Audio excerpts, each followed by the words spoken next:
Bismillahirrahmanirrahim. Dr. Asma Bilal Khan here. I hope all of you are good. As you all know that we have already done the reading, translation, dictation, words and meanings and explanation of our poem Stopping by Words on a Snowy Evening in our first lecture. Today we are going to do its comprehension and remaining exercise. So here open your books, page number 12, and about the poets. First of all, we will see what they are telling us about the poet. Robert Lee Frost, 1874-1963, means he was born in 1874 and he died in 1963. Was born in San Francisco. He was a poet, a teacher and also a farmer. He won 2 Pulitzer Prizes for his poetry. ठीक है, इसमें उन्होंने हमें poet के बारे में जो है वो बताया. Now comes the exercise, and the part A of exercise is understanding the poem. Means question number 1 is about comprehension. We have to answer the following questions. Question A is, to whom did the words belong? ये जंगलात किसके थे?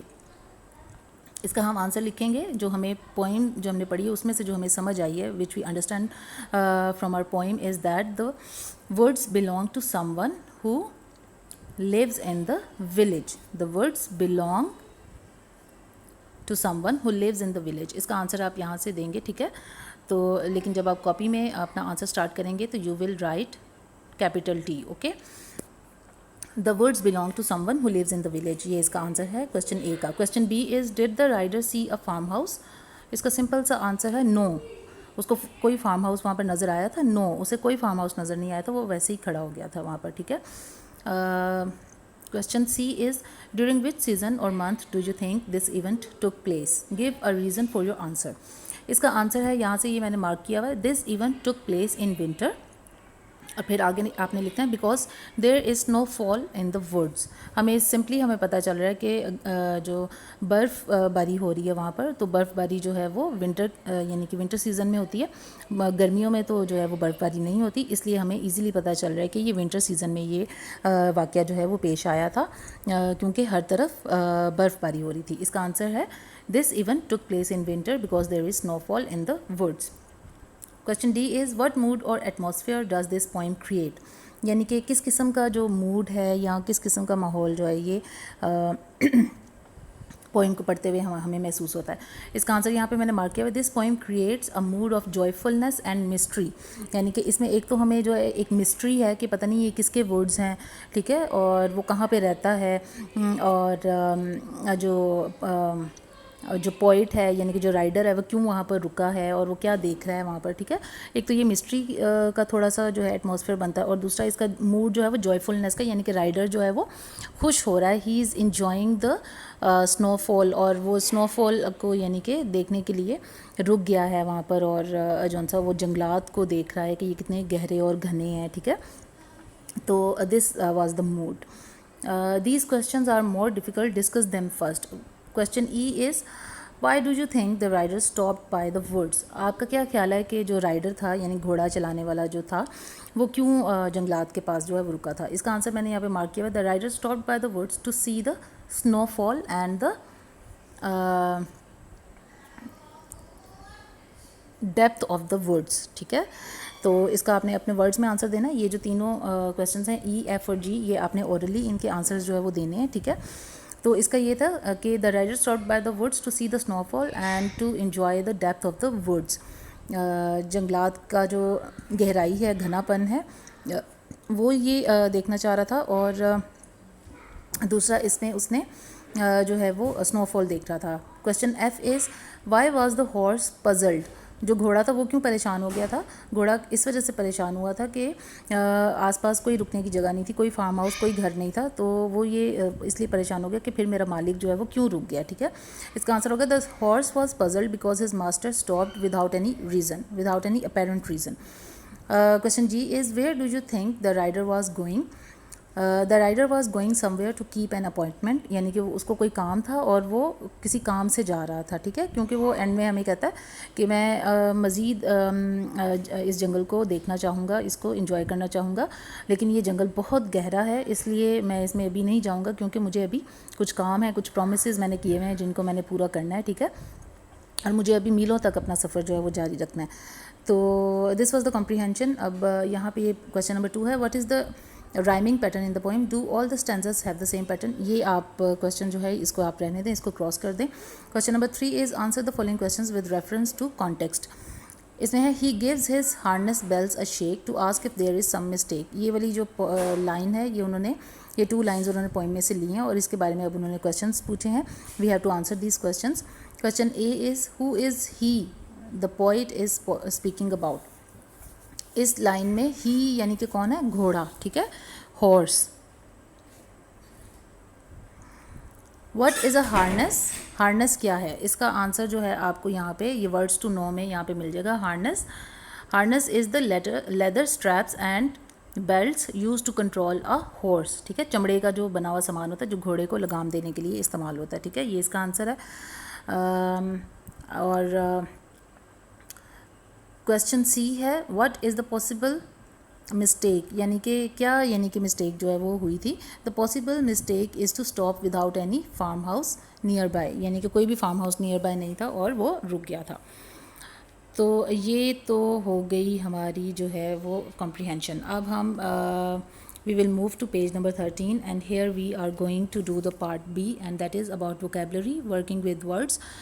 Suffixes suffixes क्या होते हैं, जो लाग के होते हैं, ठीक है, यानी कि किसी वर्ड के एंड में कोई ख़ास हम जब वर्ड लगा दें तो वो उसका सफिक्स बन जाता है। Sometimes we can add the suffix y to a word when we wish to use it as an adjective. For example, down, a noun meaning the soft feathers of young birds, can be turned into downy, an adjective. यानी वो ये कह रहे हैं कि अक्सर औकात जो हम कोई वर्ड जो है उसके आगे जब वाई जो है लेटर हम लगा देते हैं तो वो क्या बन जाता है, वो एक एडजेक्टिव बन जाता है, ठीक है, यानी कि वो किसी चीज़ की खसूसियत बन जाती है। जैसे कि डाउन जो नाउन है उसका मतलब होता है नर्म, ठीक है, लेकिन यहाँ पर उन्होंने जब वाई लगा दिया उसके साथ तो डाउनी मतलब कि नर्म, यानी कि उसके जैसा, यानी कि उसको उन्होंने उसकी खूबी बना दिया, ठीक है। अब यहाँ पे add the suffix Y to these words and then use the new words adjectives you have made in sentences of your own. अब यहाँ पे है फ्लफ़। फ्लफ़ का क्या मतलब होता है, एक मतलब फूली हुई कोई चीज़, तो फ्लफ़ी इसके एंड में हम वाई लगा देंगे तो क्या बन जाएगा, फ्लफ़ी। तो फ्लफ़ी का क्या मतलब होता है, कोई फूली हुई चीज़, ठीक है। तो इसका आपने आप बना सकते हैं that my blanket is very fluffy, और या my sweater is very fluffy, I am wearing a very fluffy sweater, ठीक है, ये आप बना सकते हैं। आगे है फ़न। फ़न के एंड में हम एक एन और साथ वाई लगा देंगे तो ये क्या बन जाएगा, फ़नी। तो इसका हम कह देंगे that today I read a very funny story, या today I watched a very funny movie. आगे है लीफ और इसके आगे हम वाई लगा देंगे तो इट विल बिकम लीफ़ी। तो इसका आप बना देंगे कि that the mango tree in my garden is very leafy, ठीक है। और फिर है आगे शुगर, उसके आगे हम वाई लगा देंगे तो वो बन जाएगा शुगरी, ठीक है। This T is very sugary, ठीक है, आप कहेंगे कि या आप कहेंगे this sweet dish is very sugary. अब आगे है बेंड और बेंड के आगे हम वाई लगा देंगे बेंडी, तो ये बन जाएगा मुड़ा हुआ, ठीक है। तो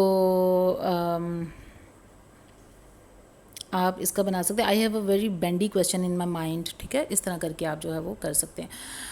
नेक्स्ट है add the suffix Y to the following where possible, not all the words can take the suffix Y, so check in a dictionary and be careful about spelling changes.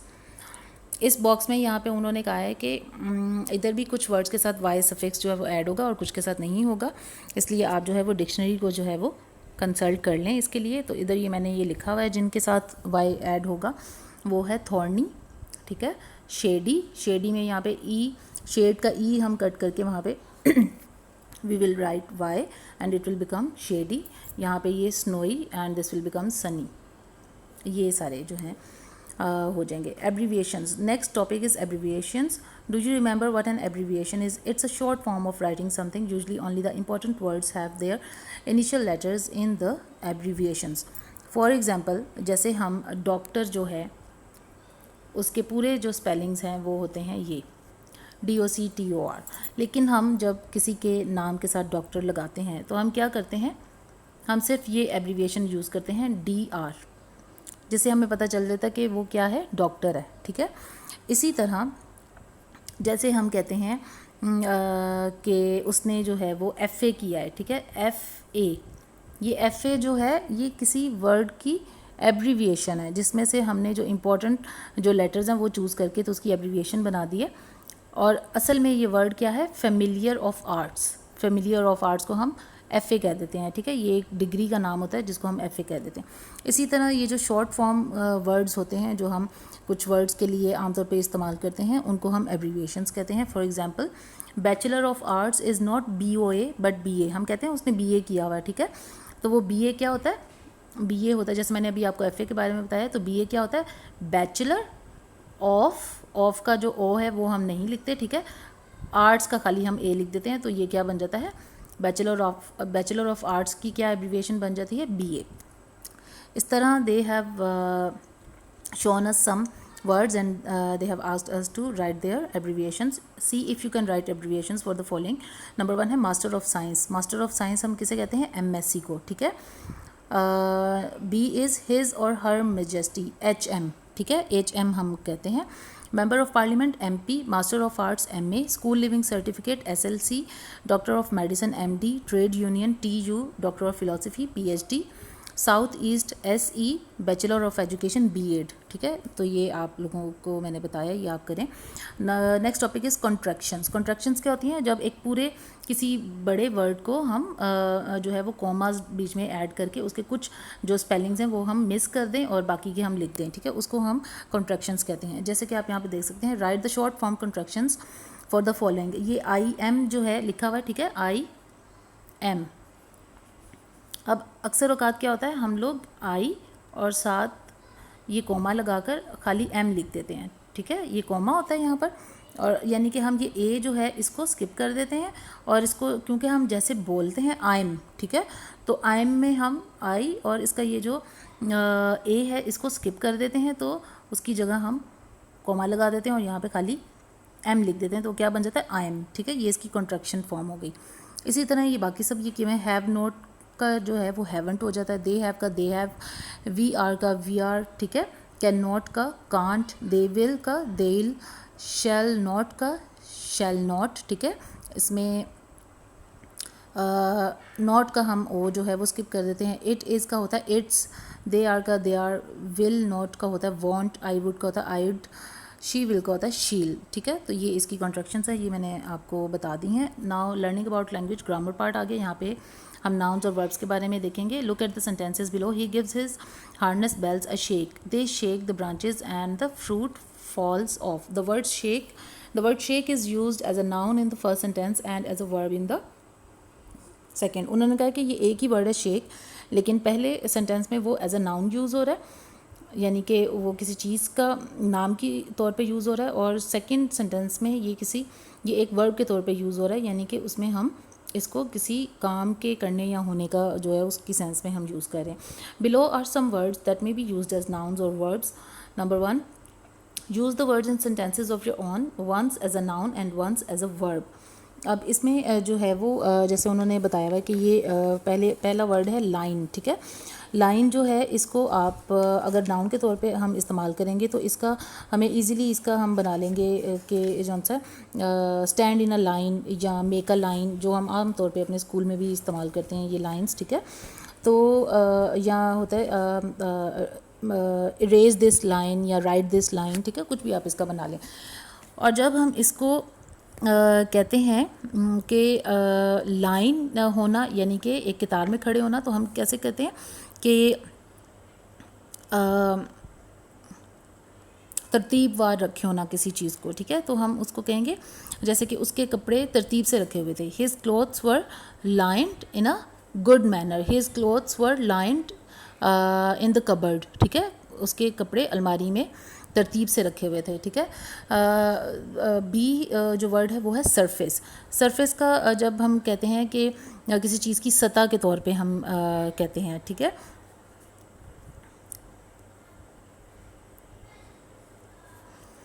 जब किसी चीज़ की सतह के बारे में हम कहते हैं कि ये इसका जैसे हम कहेंगे कि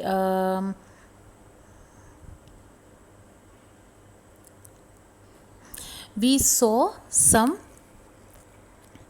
water on the surface of the ground, हमने ज़मीन की सतह पर थोड़ा सा पानी देखा, ठीक है। और दूसरा सरफेस होता है सरफेस्ड, यानी कि किसी चीज़ का सामने आना या उभर कर सामने आना, ठीक है। जैसे आप ये कह सकते हैं the submarine surfaced after several hours, यानी कि जो सब मेरीन थी वो काफ़ी घंटों के बाद जो है वो सतह पर आई। यहाँ पर ये वर्ब के तौर पे इस्तेमाल होगा वाटर। अब वाटर होता है जब वाटर यानी कि जैसे पौधों को पानी देना हो, तब हम वाटर वर्ब जो है वो एज अ वर्ब यूज़ करेंगे।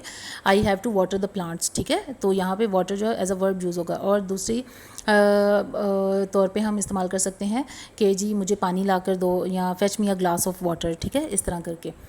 डी है सेंस। सेंस का होता है don't you have any common sense, जैसे हम कहते हैं कि जी तुम्हारे पास कोई अकल नहीं है, ठीक है। एक तो ये सेंस हो गई, ठीक है, ये नाउन के तौर पे इस्तेमाल हो रही है। और दूसरा जब ये वर्ब के तौर पे होती है तो हम कहते हैं कि I have sensed some sort of fear, कि मैंने कुछ ख़तरा महसूस किया, यानी कि महसूस करना, ठीक है। उसको भी हम सेंस के तौर पे इस्तेमाल करेंगे एज अ वर्ब। ई है शेप। शेप जब होता है एक तो कि जी किसी चीज़ की बनावट, ठीक है। जैसे the shape of the ball is round, या the shape of this clock is round, ठीक है, इस तरह करके। वो तो हो गई उसकी शक्ल या उसकी बनावट। और दूसरा उसका होता है कि बनावट देना या उसको बनाना। I have shaped the cake in अ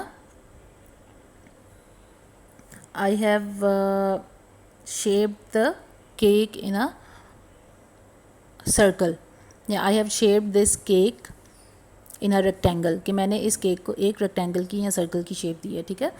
अब नेक्स्ट है टेस्ट।